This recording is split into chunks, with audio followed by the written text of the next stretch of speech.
بسم اللہ الرحمن الرحیم۔ السلام علیکم ورحمۃ اللہ وبرکاتہ۔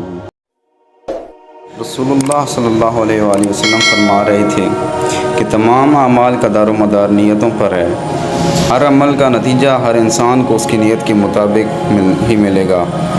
بس جس کی ہجرت ترک وطن یعنی دولت و دنیا حاصل کرنے کے لیے ہو یا کسی عورت سے شادی کرنے کی غرض سے ہو، بس اس کی ہجرت انہی چیزوں کے لیے ہوگی جن کے حاصل کرنے کی نیت سے اس نے ہجرت کی۔ صحیح بخاری۔ بسم اللہ الرحمن الرحیم۔ السلام علیکم ورحمۃ اللہ وبرکاتہ۔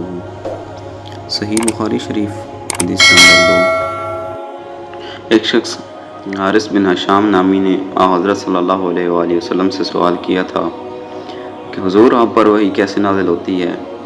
آپ صلی اللہ علیہ وآلہ وسلم نے فرمایا کہ وحی نازل ہوتے وقت کبھی مجھ کو گھنٹی کی سی آواز محسوس ہوتی ہے، اور وحی کی یہ کیفیت مجھ پر بہت شوق گزرتی ہے۔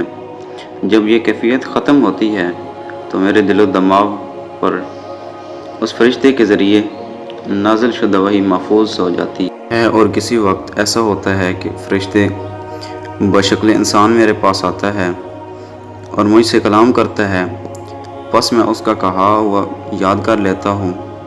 حضرت عائشہ رضی اللہ تعالی عنہ کا بیان ہے کہ میں نے سخت کڑاکے کی سردی میں حضرت صلی اللہ علیہ وآلہ وسلم کو دیکھا ہے کہ آپ صلی اللہ علیہ وآلہ وسلم پر وحی نازل ہوئی، اور جب اس کا سلسلہ موقوف ہوا تو آپ صلی اللہ علیہ وآلہ وسلم کی پیشانی پسینے سے شرابور تھی۔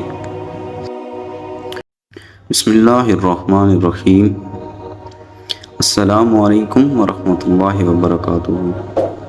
صحیح بخاری شریف، حدیث نمبر 2۔ حضرت صلی اللہ علیہ وآلہ وسلم پر وحی کا ابتدائی دور اچھے سچے پاکیزہ خوابوں سے شروع ہوا۔ آپ صلی اللہ علیہ وآلہ وسلم خواب میں جو کچھ دیکھتے وہ صبح کی روشنی کی طرح صحیح اور سچا ثابت ہوتا۔ پھر من جانب قدرت آپ تنہائی پسند ہو گئے، اور آپ صلی اللہ علیہ وآلہ وسلم نے غار حرا میں خلوت نشینی اختیار فرمائی، اور کئی دن اور رات وہاں مسلسل عبادت اور یاد الہی اور ذکر و فکر میں مشغول رہتے۔ جب تک گھر آنے کو دل نہ چاہتا توشہ ہمراہ لیے ہوئے وہاں رہتے۔ توشہ ختم ہونے پر یہ اہلیہ محترمہ حضرت خدیجہ رضی اللہ تعالی عنہ کے پاس تشریف لاتے اور کچھ توشہ ہمراہ لے کر پھر وہاں سے جا کر خلوت گزین ہو جاتے۔ یہی طریقہ جاری رہا یہاں تک کہ آپ صلی اللہ علیہ وآلہ وسلم پر حق منکشف ہو گیا، اور آپ غار حرا کے یہاں پذیر تھے کہ اچانک حضرت جبرائیل علیہ السلام آپ کے پاس حاضر ہوئے اور کہنے لگے کہ اے محمد پڑھو۔ آپ فرماتے ہیں کہ میں نے کہا میں پڑھنا نہیں جانتا۔ آپ صلی اللہ علیہ وسلم فرماتے ہیں کہ فرشتے نے مجھے پکڑ کر اتنے زور سے بھینچا کہ میری طاقت جواب دے گئی، پھر مجھے چھوڑ کر کہا کہ پڑھو۔ میں نے پھر وہی جواب دیا کہ میں پڑھا ہوا نہیں ہوں۔ اس فرشتے نے مجھ کو نہایت ہی زور سے بھینچا کہ مجھ کو سخت تکلیف محسوس ہوئی، پھر اس نے کہا کہ پڑھ۔ میں نے کہا کہ میں پڑھا ہوا نہیں ہوں۔ فرشتے نے تیسری بار مجھ کو پکڑا اور تیسری مرتبہ پھر مجھ کو بھینچا، پھر مجھے چھوڑ دیا اور کہنے لگا کہ پڑھو اپنے رب کے نام کی مدد سے جس نے پیدا کی اور انسان کو خون کی پٹکی سے بنایا۔ پڑھو، اور آپ کا رب بہت ہی مہربانیاں کرنے والا ہے۔ پس ہی آیتیں آپ صلی اللہ علیہ وآلہ وسلم حضرت جبرائیل علیہ السلام سے سن کر اس حال میں غار حرا سے واپس ہوئے کہ آپ کا دل اس انوکھے واقعے سے کانپ رہا تھا۔ آپ صلی اللہ علیہ وسلم حضرت خدیجہ رضی اللہ تعالی عنہ کے ہاں تشریف لائے اور فرمایا کہ مجھے کمبل اڑا دو، مجھے کمبل اڑا دو۔ لوگوں نے آپ کو کمبل اڑا دیا۔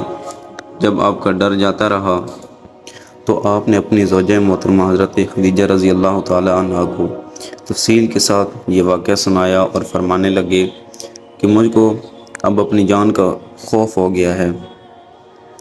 آپ کی اہلیہ محترمہ حضرت خدیجہ رضی اللہ تعالی عنہ نے آپ کی ڈارس بندھائی اور کہا آپ کا خیال صحیح نہیں ہے، خدا کی قسم آپ کو اللہ کبھی رسوا نہیں کرے گا۔ آپ تو اخلاق فاضلہ کے مالک ہیں، آپ تو کنبہ پرور ہیں، بے کسوں کا بوجھ اپنے سر پر رکھ لیتے ہیں، مفلسوں کے لیے آپ کماتے ہیں، مہمان نوازی میں آپ بے مثال ہیں، مشکل وقت میں آپ امر حق کا ساتھ دیتے ہیں۔ ایسے وصف حسنہ والا انسان یوں بے وقت ذلت و خواری کی موت نہیں پا سکتا۔ پھر مزید تسلی کے لیے حضرت خدیجہ رضی اللہ تعالی عنہ آپ صلی اللہ علیہ وآلہ وسلم کو ورقہ بن نوفل کے پاس لے گئیں، جو ان کے چچا زاد بھائی تھے اور زمانہ جاہلیت میں نصرانی مذہب اختیار کر چکے تھے اور عبرانی زبان کے کاتب تھے۔ چنانچہ انجیل کو بھی حسب منشا خداوندی عبرانی زبان میں لکھا کرتے تھے۔ انجیل سریانی زبان میں نازل ہوئی تھی، پھر اس کا ترجمہ عبرانی زبان میں ہوا۔ ورقہ اسی کو لکھتے تھے۔ وہ بہت بوڑھے ہو گئے تھے، یہاں تک کہ ان کی بینائی بھی رخصت ہو چکی تھی۔ حضرت خدیجہ رضی اللہ تعالیٰ عنہ نے ان کے سامنے آپ کے حالات بیان کیے اور کہا کہ اے چچا زاد بھائی، اپنے بھتیجے محمد صلی اللہ علیہ وآلہ وسلم کی زبانی ذرا ان کی کیفیت سن لیجئے۔ وہ بولے کہ بھتیجے، آپ نے جو کچھ دیکھا ہے اس کی تفصیل سناؤ۔ چنانچہ آپ صلی اللہ علیہ وآلہ وسلم نے از اول تا آخر پورا واقعہ سنایا، جسے سن کر ورقہ بے اختیار ہو کر بول اٹھے کہ یہ تو وہی ناموس معزز رازدان فرشتہ ہے جسے اللہ نے حضرت موسیٰ علیہ السلام پر وحی دے کر بھیجا تھا۔ کاش میں آپ کے عہد نبوت کے شروع ہونے پر جوان عمر ہوتا۔ کاش میں اس وقت تک زندہ رہتا جب کہ آپ کی قوم آپ کو اس شہر سے نکال دے گی۔ رسول کریم صلی اللہ علیہ وآلہ وسلم نے یہ سن کر تعجب سے پوچھا کہ کیا وہ مجھ کو نکال دیں گے، حالانکہ میں تو ان میں صادق و امین و مقبول ہوں؟